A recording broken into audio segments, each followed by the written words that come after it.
hormat kepada Bapak Royan selaku dosen pengampu mata kuliah Teknologi Transformasi Digital dan teman-teman yang saya cintai dan kami banggakan. Yang pertama-tama, terima kasih kepada Tuhan Yang Maha Esa Allah Subhanahu wa Ta'ala telah menempatkan kami untuk berkesempatan presentasi pada kali ini. Untuk itu, kami dari kelompok 2 akan menyampaikan tugas atau penyampaian materi tentang perubahan atau perkembangan teknologi yang mengambil tema AI atau Artificial Intelligence. Untuk itu, sebelum itu dari kita mulai untuk perkenalan terlebih dahulu. Dengan saya Amanda Syakira, Saya Nina Prila, saya ini Ayu. baik, lanjut pada penyampaian materinya. Yang pertama ada pengertian AI adalah Artificial Intelligence atau kecerdasan buatan adalah cabang ilmu komputer yang berfokus pada kekuatan sistem atau mesin yang dapat meniru kemampuan berpikir dan pembelajaran manusia.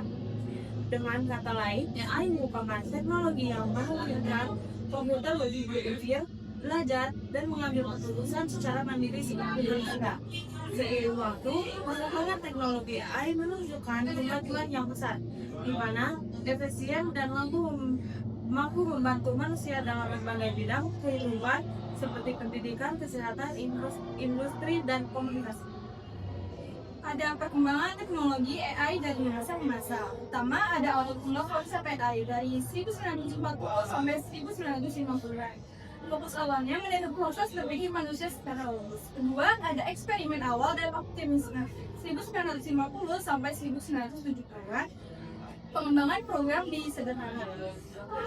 Siang problem solving, permainan catur, logika simbolik. 3. Ada AI Winter dan keterbatasan 1970 sampai 1980-an.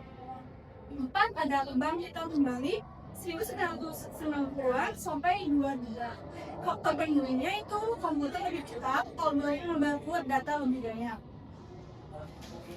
Dan kelima ada era deep learning and big data di sekolah.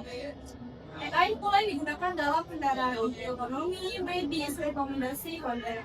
6. Ada era generatif AI dan AI modern 2020 sampai sekarang. Kemampuan AI menulis teks, membuat gambar atau video, kode, simulasi, percakapan manusia. Jadi, AI telah berkembang dari ide dasar menjadi teknologi yang dapat berpikir, belajar, dan menciptakan. Masa depan AI akan terus mendorong inovasi di hampir aspek kehidupan. Selanjutnya ada jenis teknologi AI dalam kehidupan sehari-hari. Yang pertama adalah Machine Learning, AI yang membuat komputer belajar dari data. Contohnya, rekomendasi film atau produk. Yang kedua, Natural Language Processing atau NLP. Memungkinkan komputer memahami bahasa manusia. Contohnya, ChatGPT atau Google Translate. Yang ketiga ada computer vision, membantu komputer mengenali gambar dan wajah, contohnya face unlock, filter kamera. Yang keempat ada speech recognition, mampu mengenali suara manusia, contohnya Siri atau Google.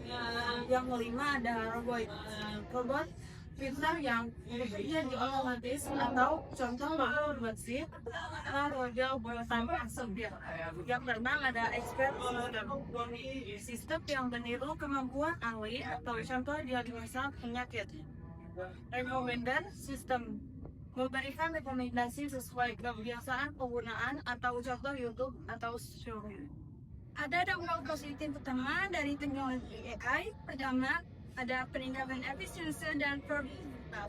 AI dapat mengotomatiskan tugas-tugas yang produktif dan memakan waktu, seperti entry data, analisis laporan, dan layanan pembukuan. Kedua, ada peningkatan pengambilan keputusan. AI mampu menganalisis data dalam jumlah besar secara cepat dan akurat, sehingga membantu pengambilan keputusan yang lebih baik dan berbasis data. 3. Ada inovasi di bidang kesehatan. AI digunakan untuk diagnosa penyakit, pengembangan obat, dan personalisasi pemulihan. 4. Ada peningkatan keamanan dan pengawasan. AI digunakan dalam sistem keamanan siber, pengenalan wajah, serta pemantauan keamanan publik. 5. Ada pengembangan pendidikan yang lebih personal. AI dapat menyesuaikan materi pembelajaran sesuai kebutuhan dan kemampuan tiap siswa.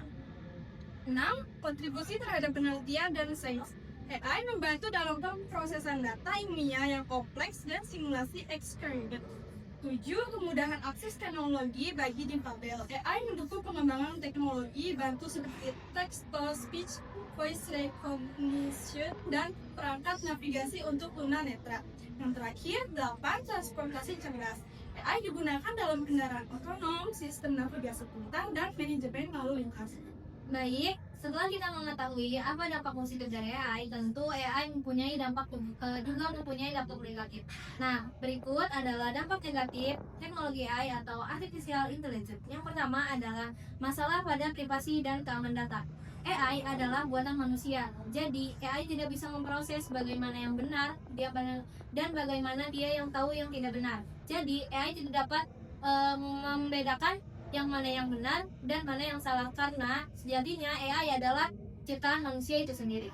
Yang kedua adalah ketergantungan berlebihan pada penggunanya. Jadi manusia sekarang sudah mempunyai pikiran bahwasannya AI adalah tempat informasi yang cepat. Namun pada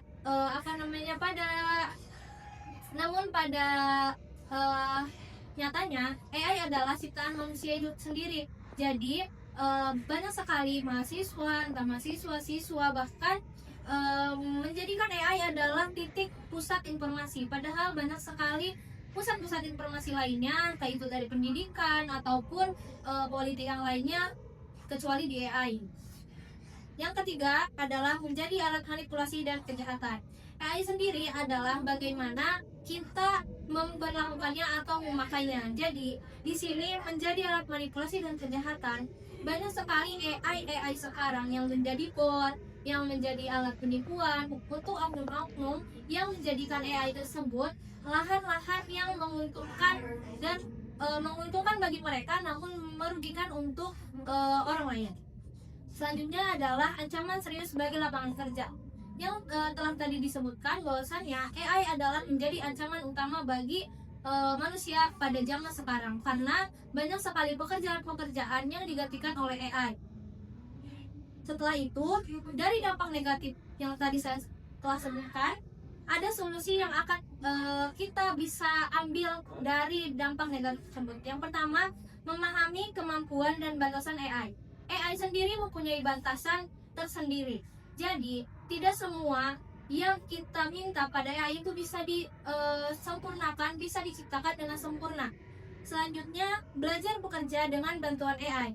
AI adalah membantu manusia, tapi bukan menggantikan manusia. Jadi, kita sebagai manusia yang mempunyai pendidikan yang tinggi, kita harus belajar bekerja sama dengan bantuan AI. Bukan berarti kita tidak sama sekali anti dengan AI, namun kita belajar bekerja tetapi juga memahami batasan ada apa aja yang ada di AI.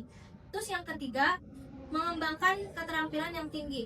Jadi, ketika kita mempunyai keterampilan yang tinggi, kita bukan mencari informasi atau titik informasi itu pada AI, namun kita hanya membandingkan di AI apakah informasi-informasi tersebut benar adanya atau fakta. Terus yang keempat, yang terakhir adalah bijak dalam menggunakan AI.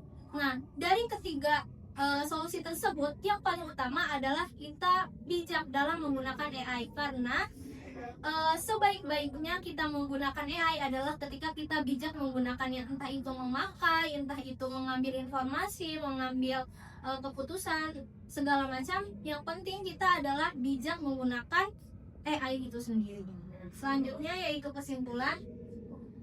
Kesimpulannya adalah AI atau Artificial Intelligence adalah kecerdasan buatan untuk membantu manusia menyelesaikan masalah di kehidupan sehari-hari. AI menjadi alat untuk membantu, bukan menggantikan peran manusia. AI memiliki banyak kemampuan yang sangat mumpuni, namun di balik itu semua, AI adalah ancaman yang serius bagi manusia jika tidak bijak dalam menggunakannya. Baik, mungkin itu saja materi yang dapat kami sampaikan. Kurang lebihnya mohon maaf. Sekian dari kami. Wassalamualaikum warahmatullahi wabarakatuh.